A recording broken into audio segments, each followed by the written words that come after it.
Claro, quisiera ponerme como ejemplo, quizás yo soy muy autocrítico de las producciones que realizamos y siempre me pongo en el lugar del público.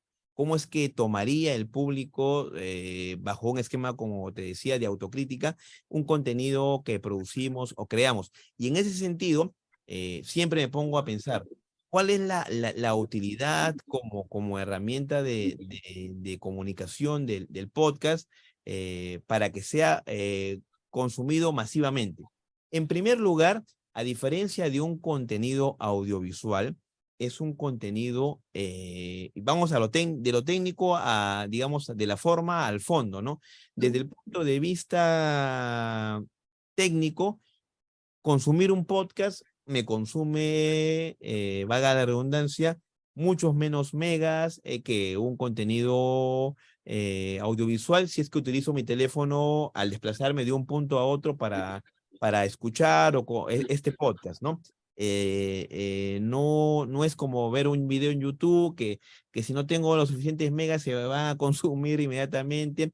Tengo en segundo lugar, como te decía, también la posibilidad de descargar ese contenido. Yo no tengo esa posibilidad tan fácil, por lo menos, de hacerlo si estuviese viendo un video en YouTube u otra plataforma audiovisual. No podría hacerlo con la facilidad que el podcast me lo permite, las plataformas de distribución me lo permiten. En tercer lugar, y yo siempre hablo mucho de esto, Marita, es el hecho de que el podcast nos permite explorar o redescubrir nuestra imaginación.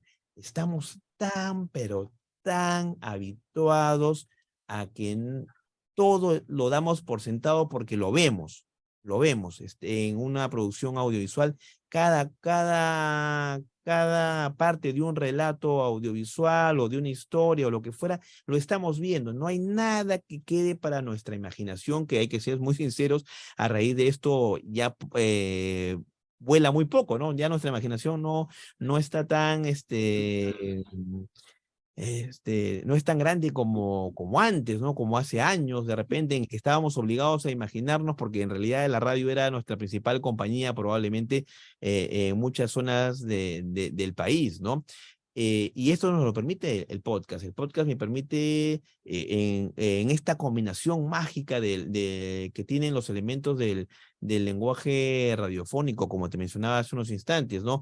Voz, silencio, efectos sonoros y música, esa combinación a través de una historia bien construida puede ser mágica.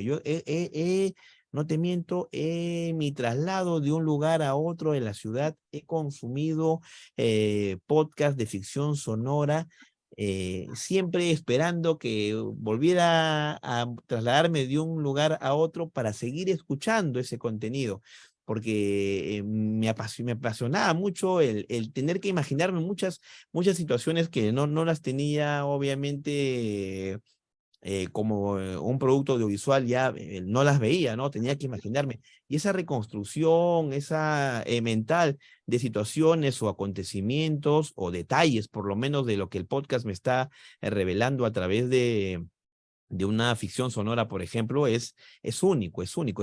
Para mí es la imaginación que te permite desarrollar el podcast o redescubrir, como te decía, el podcast, es uno de los elementos o atributos como herramienta de comunicación para mí básicos e inclusive no se están aprovechando. Yo creo que a la hora de elaborar un podcast, de incorporarlo a una estrategia o política o plan de comunicación, debería tenerse claro que a la hora de anunciar, promocionar o publicitar un podcast institucional, se subraye eso, ¿no? Ese atributo, porque no, lamentablemente a veces, y vuelvo a un temita que también mencionaba hace unos instantes, como estamos haciendo podcast o produciendo podcast por modas, ni siquiera explicamos ni justificamos por qué estamos produciendo este podcast. Simplemente lo lanzamos como una herramienta más digamos, al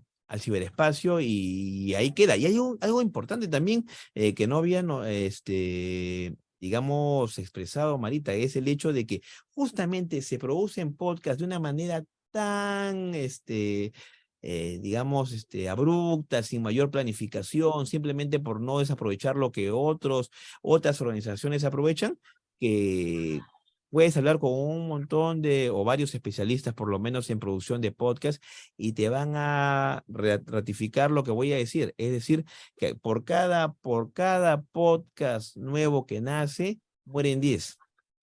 10 conforman o pasan a engrosar lo que se denomina cementerios de podcast, que son inmensos, podcasts que solamente tienen un episodio o dos, eh, y se le pierde ya, se pierde las ganas de seguir produciendo, se le quita el interés o se deja de destinarle tiempo a este tipo de herramientas, porque como no se han planificado, no se han incorporado en las acciones de comunicación y estrategias de comunicación como algo planificado, así como aparecieron de manera abrupta, desaparecen también de la misma manera. Y algo similar nos sucedió en Juvice Comunicaciones hace algún tiempo, Marita.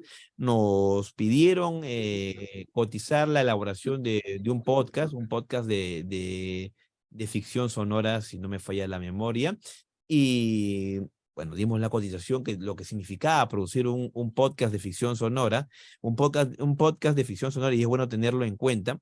Un podcast de ficción sonora tiene que tener mucha producción en cuanto a efectos sonoros, en cuanto a voz, a través de una serie de personajes que participan en el podcast, y en la edición misma del material, ¿no? Es un material, como yo a veces yo intento decirlo para que me entiendan. Imagínense un podcast de ficción sonora, un podcast bien producido, como la mejor serie que ustedes hayan visto en Netflix. Sonora, sonora. Lo audiovisual que ustedes ven en Netflix es lo sonoro que escuchan en un podcast de ficción sonora. De ese nivel de producción hablamos. Entonces, por eso es que no puede tener los mismos costos de producción que un podcast de conversación o de entrevistas, ¿no? Que es más básico. Entonces, cuando le planteamos a esta organización el costo de la producción del podcast que nos solicitaban, la respuesta fue: muy, muy caro, gracias. Y lo que nos enteramos fue que le encargaron al propio equipo de comunicaciones con el que trabajaban la producción de este podcast, no de ficción sonora, sino creo que era un micronoticiero. Y lo concreto es que este micronoticiero duró 2 episodios y no se supo más del mismo. Y a eso vamos con la improvisación, ¿no? Cuando se plantea algo porque es moda, no porque se planifica, las cosas no salen como yo quiero. Cuando quiero contratar a una empresa que puede elaborarme esos contenidos, le encargo a mi equipo que lo haga hasta que pueda y el tiempo le dé, y ahí quedamos. Y creo que eso hasta, por ejemplo, creo que también podríamos decir que atenta contra la propia seriedad de la comunicación institucional, porque si voy a plantear productos porque están de moda y los retiro apenas no pueda, dejo de producirlos apenas ya no me dé el tiempo ni el equipo, ¿para qué los comencé a producir desde un comienzo, no?